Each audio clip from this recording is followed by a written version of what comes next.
All righty. Well, thank you all for coming today.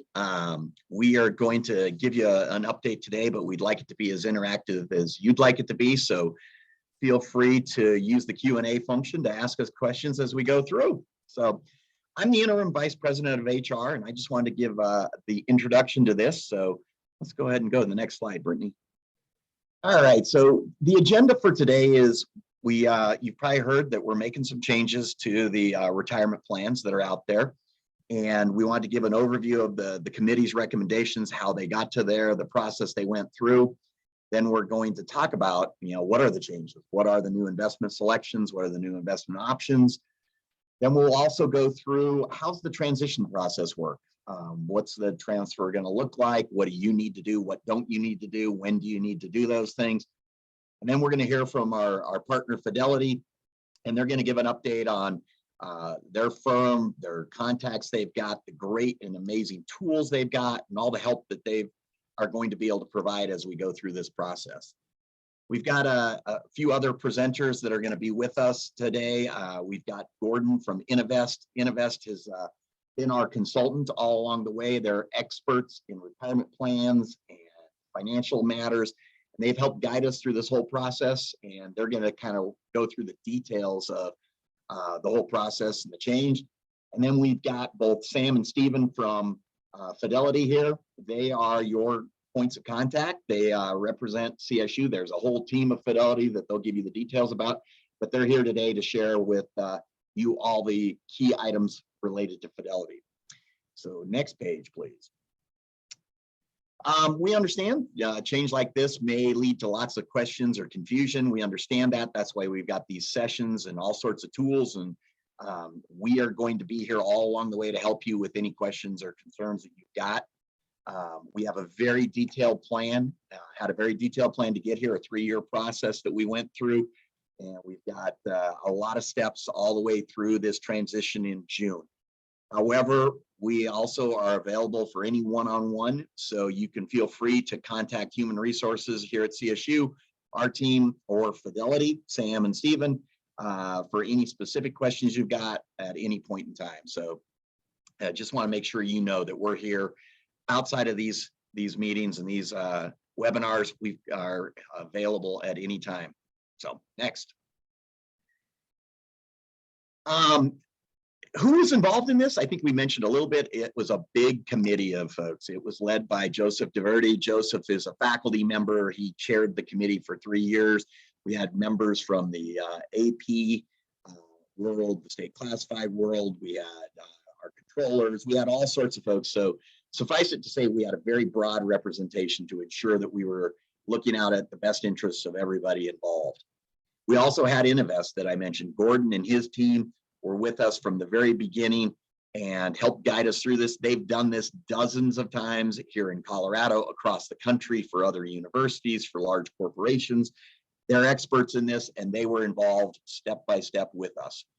And then also from a university leadership, we've involved our leaders all the way up and down the chain to ensure that we dot all our I's, cross all our T's, and ultimately with full approval from the Board of Governors to do this. Next page, please. As I mentioned, it was a 3-year committee review. It was a very formal process. Joseph DeVerde normally would be presenting on these sessions. He unfortunately had another commitment, so you're going to get a little video of him kind of explaining this, but I'll just kind of introduce it a bit. We went through a very formal, rigorous RFP process. So we used the CSU procurement process. They were very heavily involved. As any of you that have ever seen our procurement process, it's very, very robust. Very thorough. We went through that whole process. Multiple providers submitted responses to us.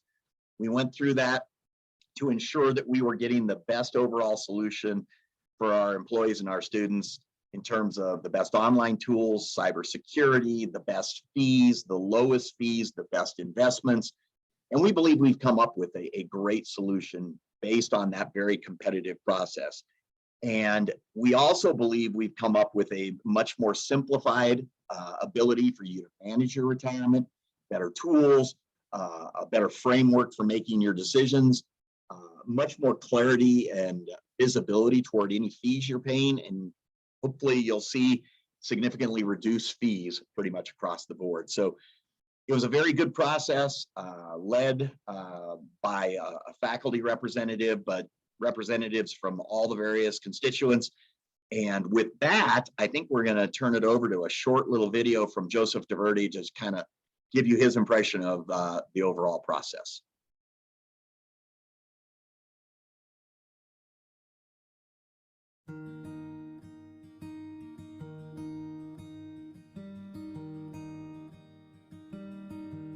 Greetings, fellow collegians. Over the last several years, I've served as chair of a committee of representatives from across the university that was charged with reviewing our university-provided retirement plans and finding ways to improve them for us, our friends and colleagues who are CSU employees in the plan. Our committee's goal was to identify the best framework the university could offer employees for retirement now and in the coming years.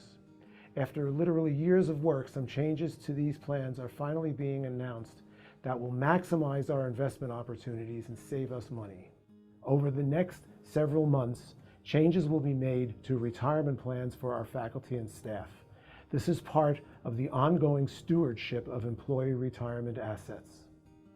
These changes will aim to lower fees charged to us by companies that manage our retirement investment accounts, refine our investment choices into a workable menu of high-quality funds that maximize our opportunities to save for retirement, give us access to directly manage our own investments according to our own interests and capabilities, and provide us with better education and information about our accounts. These changes are being made based on a deep dive into the higher education retirement environment and on feedback from the faculty and staff. All of us in the plan will have access to a team devoted to helping us navigate these changes every step of the way and to answering all our questions. Over the next several months, communications to all participants in the plan will be sent out through a variety of pathways. Keep an eye out for email, even snail mail, and check the HR website as well. Information will be sent out from Fidelity Investments, the firm chosen to provide all administrative services for these retirement accounts.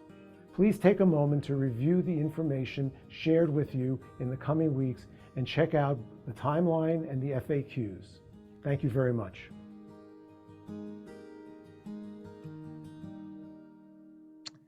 Well, hopefully that gave you just a high-level overview. It referred to some documentation, but we're going to walk you through a lot of what is out there on the website. And to do that, to start off and go through a lot of the specifics of what the new plan looks like and the new fees, I'm going to turn it over to Gordon from Innovest. So Gordon, take it over. Great. Thanks, Brett, and good morning, everyone.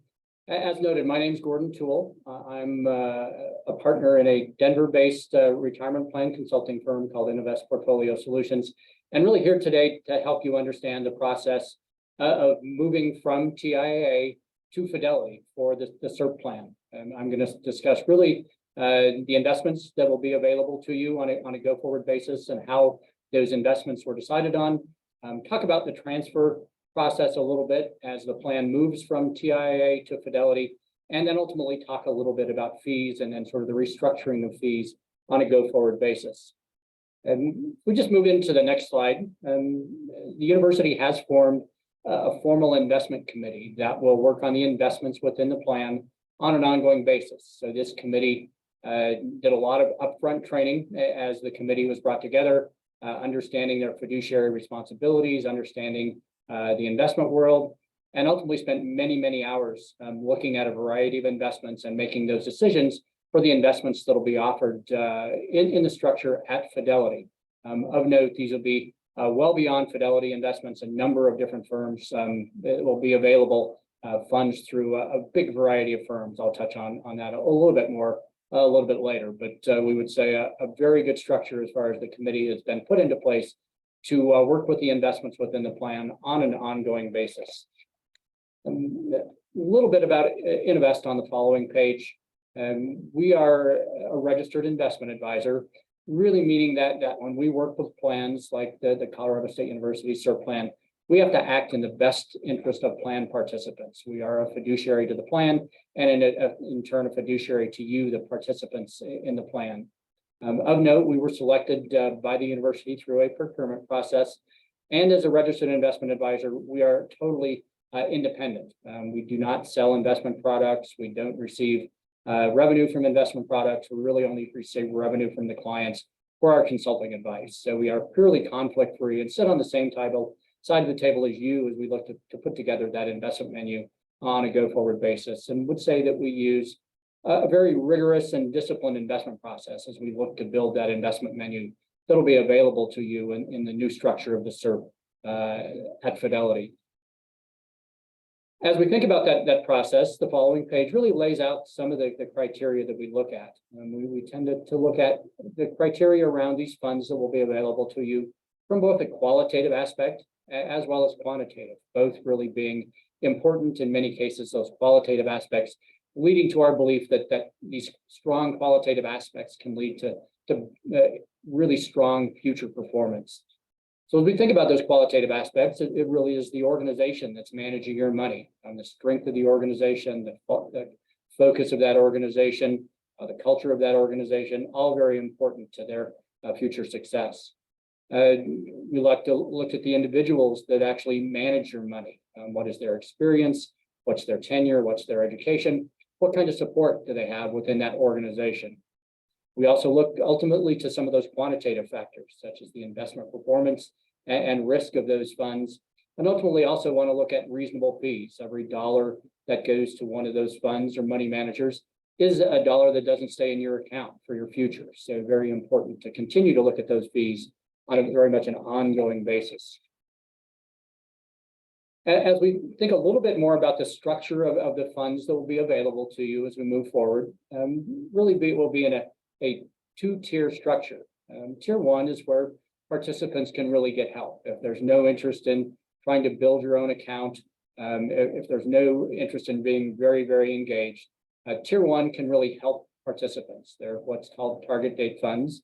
They're structured really in which you just purchase or contribute to the fund that is assigned by your date of expected retirement. So again, those dates can be out as far as 2065 or 2070 at this point in time. As you near that date of retirement, to become more and more conservative, taking on less risk. So that's an area where people can really get help, make it easy to invest. If you want to be a little bit more engaged, there are core investments. These core investments, and there'll be right around 20 of those.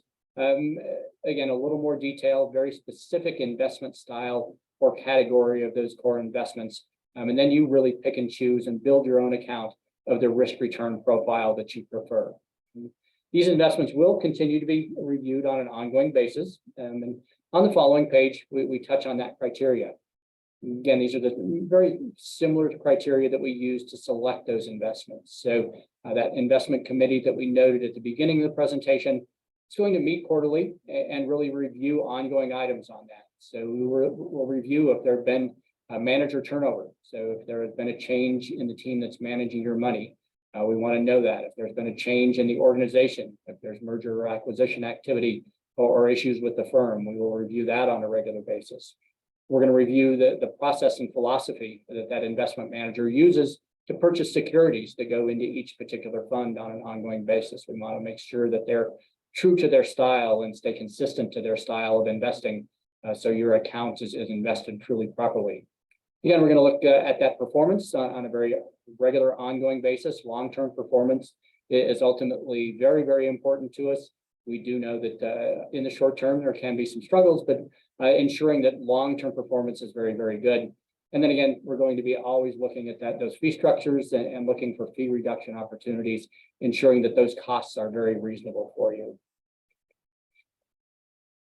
As we start looking at fees a little bit, the fee structure will be a little bit different as we transition from TIAA to Fidelity. And really, as we make that move, we're going to look to sort of put the fees that you pay into what we would call two buckets. And there are administrative and record-keeping fees, and this is the fee that really pays for your account. You know, when you have an account within the SERP, Currently, TIAA does essentially the bookkeeping for that account. So this is the type of fee that pays for that bookkeeping. Pays for the money flowing into the accounts. At some point, will pay for the money flowing out of the accounts. Pays for your website access to your account if you want to make those changes. Ultimately, just think of this again as essentially the accountant or the bookkeeper for your account. This is not in the past been a very transparent fee. It's something that's been essentially part of the investment costs in the past. But we really intend as we move forward to make this more transparent, allow you to see this fee and really unbundle it from that investment fee, which is the other type of fee that you pay within the plan. The following page just shows a little bit of an example of the current structure. Again, what you do now is pay an asset-based fee. So the larger your account, the more it costs you for that account. And to some extent, we're not sure that structure really works. Ultimately, if you think about the services you're receiving for this administrative fee, what you really receive is that website access. You receive the bookkeeping. You receive essentially an account statement on a regular basis. You receive access to those tools on the TI website at this point in time. And really, that access or those tools don't cost you more if you just have a bigger balance. Essentially, keeping that record on the TIA system costs really about the same if you have $1,000 or if you have $10,000. So this is something that we're taking into consideration as we move forward and we start taking a look at that particular fee. And then as we really, again, look at the other type of fee, investment fees. This is the biggest part of the fees within plans. And you ultimately pay these fees for the fund management. So managing your actually assets. At this point in time, your funds are all TIAA sponsored funds. And again, that will change. As on a go-forward basis, we're going to see investment managers such as Vanguard and T. Rowe Price and Janus and DFA part of that investment menu. But ultimately, you pay those investment fees. Those will always be an asset-based fee. That's simply the structure of those investment fees in that fund management world. You pay that really as an indirect charge against your account. So ultimately, as you see performance of those funds improve, that asset-based fee is netted against the size of that account. So again, want to really differentiate between those two types of fees and understand that we're looking to minimize those as much as we possibly can. Moving on to the next page, I think this is a good example of what we look at when we take a look at those investment fees. Again, we're moving from really what is an all TIAA investment menu. Those are some of those funds from TIAA are listed on the left-hand side. And what we show really is the fund name currently at TIAA. We show the expense ratio, which is the percentage that's charged against your account on an annual basis. Then we show a new fund name. And as we move from TIAA to Fidelity, we show a comparable fund. So we will, as we go through the process of moving from TIAA to Fidelity, be using this new menu. And I think just a good example is that top line. Currently at TIAA, you have available a social fund investing in sort of environmental, social, and governance types of factors and criteria called the TICREF Social Choice. And the expense on that particular fund is 0.32%. As we move into the new menu, that social choice type of fund will be populated by the Vanguard Social Index Fund. And again, the real comparison on fees here is that current expense ratio. So again, moving from 0.32% to 0.12% for this new Vanguard fund. And essentially, we show the savings on that far right-hand side on $1,000 investment in that particular fund. So again, just an example of some of the funds that are within the TIAA plan at this point in time or TIAA structure and the new funds that will be available. And again, you'll see some of those non-proprietary funds. There is a Fidelity fund in there, but you will see funds from Vanguard and Dodge & Cox and some very well-known investment firms within our industry. And I think really an important piece for everyone on the call today is understanding that move. So you will be moving from TIAA to Fidelity. And really there are two types of transfers that will occur. And there really are two types of investments within your TIAA account at this point in time, or available to you at TIAA. There are what we call mutual funds. Those mutual funds are pooled investment vehicles, and those will actually move automatically. So as I showed on the prior page, we will take each fund, a mutual fund within that TIAA structure right now, and those assets will actually be transferred into a like fund at Fidelity. The mapping can be found at the website that's shown, or the link that's shown on this particular page. Ultimately, the university also as a fiduciary to the plan has the responsibility, ultimately a duty of loyalty and ensuring that costs are reasonable, that they can direct these mutual fund transfers. So an important distinction again between what will transfer automatically, and those are the mutual funds at TIAA, and ultimately what won't transfer automatically, and a little more detail on that on the following page. So also within that TIAA structure, there are annuities, and those annuities are individual contracts between you and TIAA. Because those are individual contracts, the university can't start that process of actually transferring those annuity contracts or those assets over to Fidelity and the new investments available in Fidelity. That is a process that if you wish to move those investments, you need to actually take action on that front. So you can contact TIAA to complete a form, transfer that over, and of note, that can really occur at essentially almost any point in time. You do have time even after the transfer of the mutual funds. You don't have to do that really at closer to summertime when those mutual fund assets actually transfer. You can take your time and you can do that transfer a little bit later. But important distinction, important to understand as you look at your account, the difference between those mutual funds that will be in your account and ultimately those annuities that are currently in your TIA account and won't move. So important distinction. With that, I think I am ready to turn it over to our friends at Fidelity and let them talk about the process a little bit further, and let them know about their availability to meet with you and talk about your account and the transition process. Thank you, Gordon. Appreciate that. Welcome, and good afternoon, or good morning, good afternoon out here in Fort Collins. My name is Sam Custod. I'm one of the Fidelity Workplace Financial Planning Consultants with Fidelity, obviously aligned with CSU.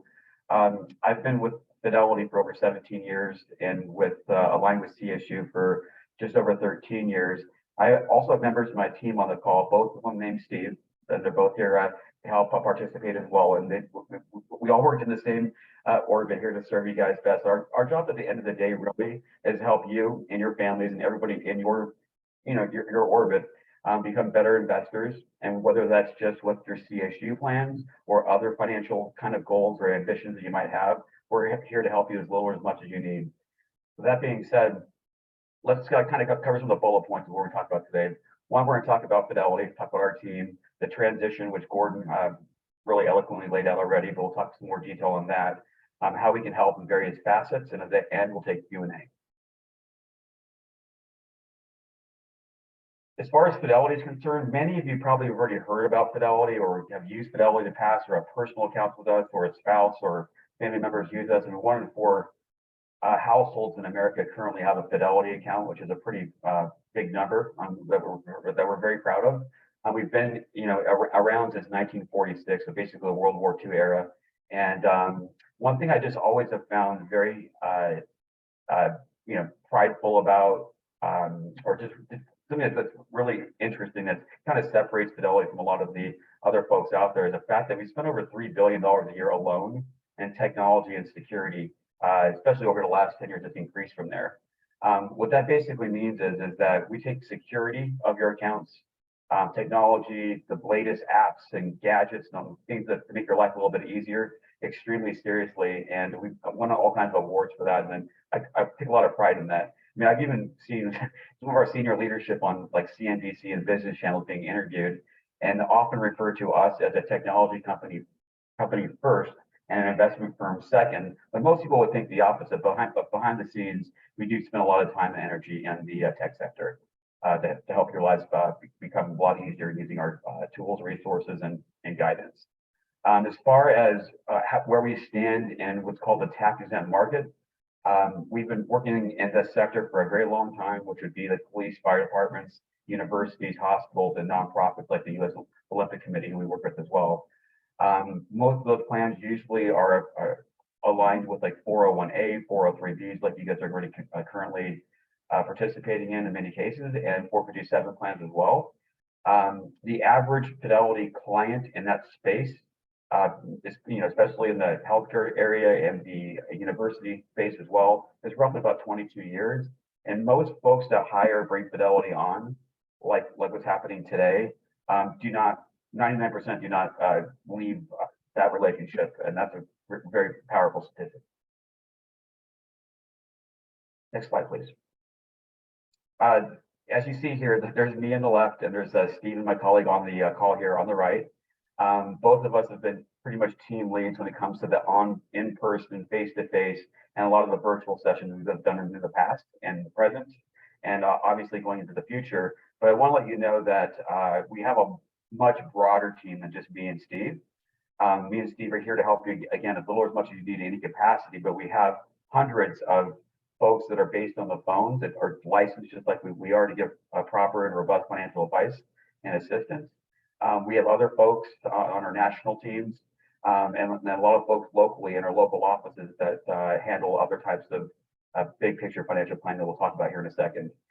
So me, Steve, and our team dedicated to CSU are available for one-on-one personalized consultations, on-campus visits, including visiting the individual departments and colleges out there if whenever needed. We'll be doing help desks and Ask Fidelity sessions periodically for like drop-ins, and we'll be doing a lot of virtuals, whether they're one-on-one or more like department-oriented or educational sessions going forward in the future. Next slide, please. So as far as the transition at Fidelity, because you have a student employee account with, with TIA and the CERP, a new account will automatically be established for you via Fidelity. It'll be very seamless. There's nothing you have to do. Just one day magically, and basically in June, you'll have an account that pops up that you can log into, register, create a user ID and a password, security questions. You can designate your beneficiaries in there, how you want your future contributions to go from payroll. You can decide on how you want to be communicated with, whether it's online, via email, snail mail for those that like that instead. We have got a variety of tools and resources like projection tools, estimators, webinars, brain charts. They're always going to be available on demand. So if you can't make the live sessions, we have them posted online as well.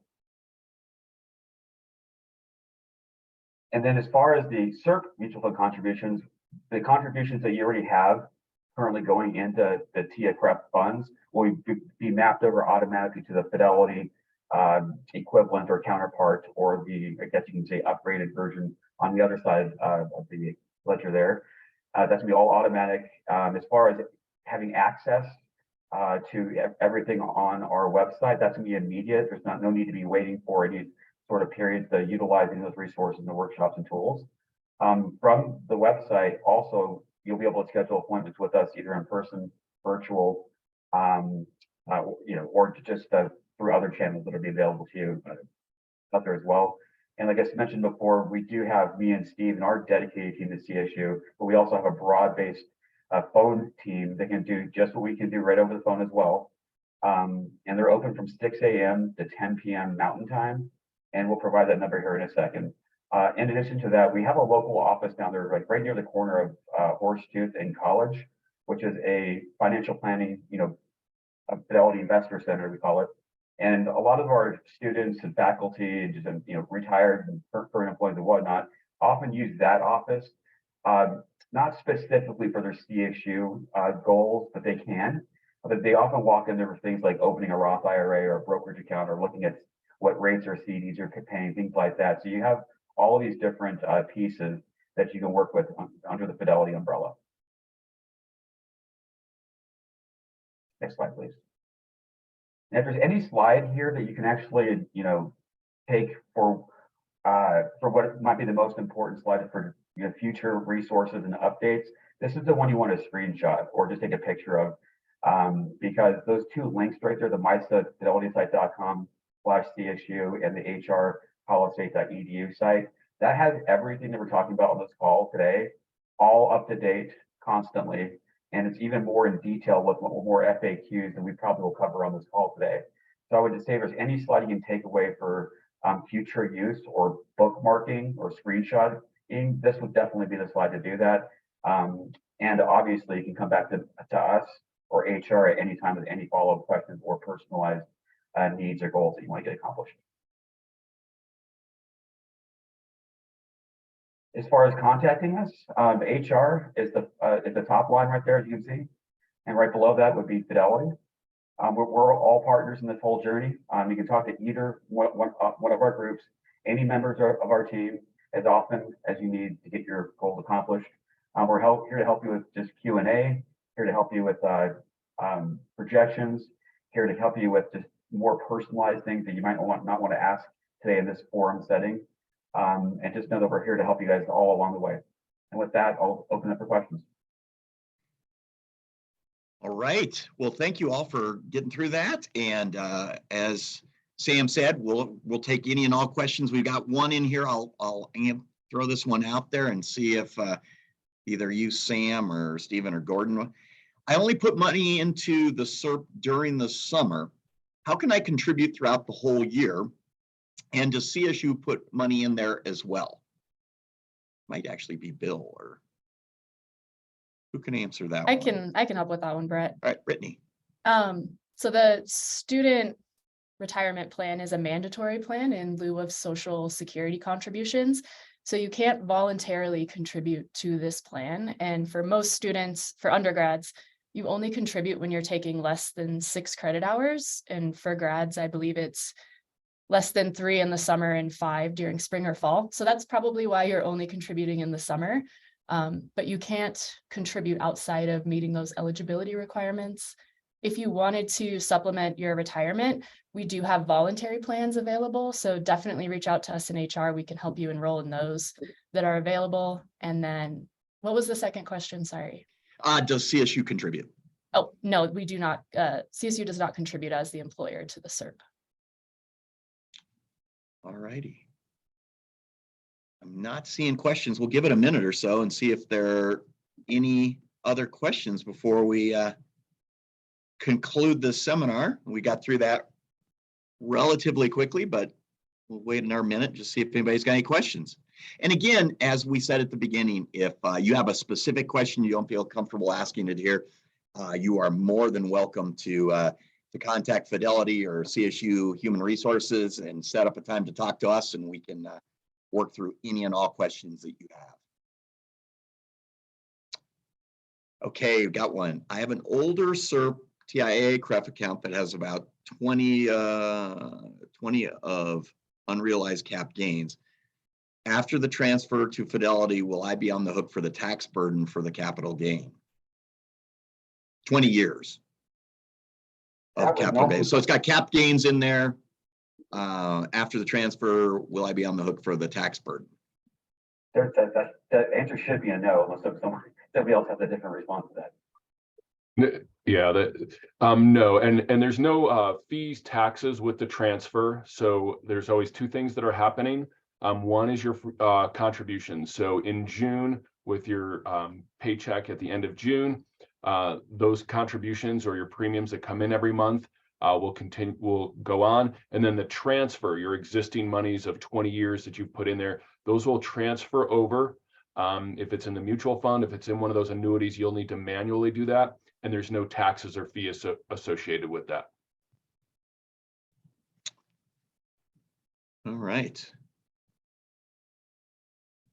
I am not seeing any additional questions, so I would like to thank you all for joining us today. We appreciate you taking the time, and hopefully this gave you a little bit more insight into the transition that's going on.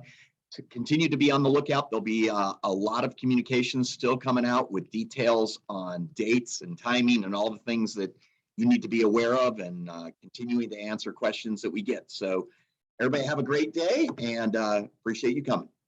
Thank you. Thanks.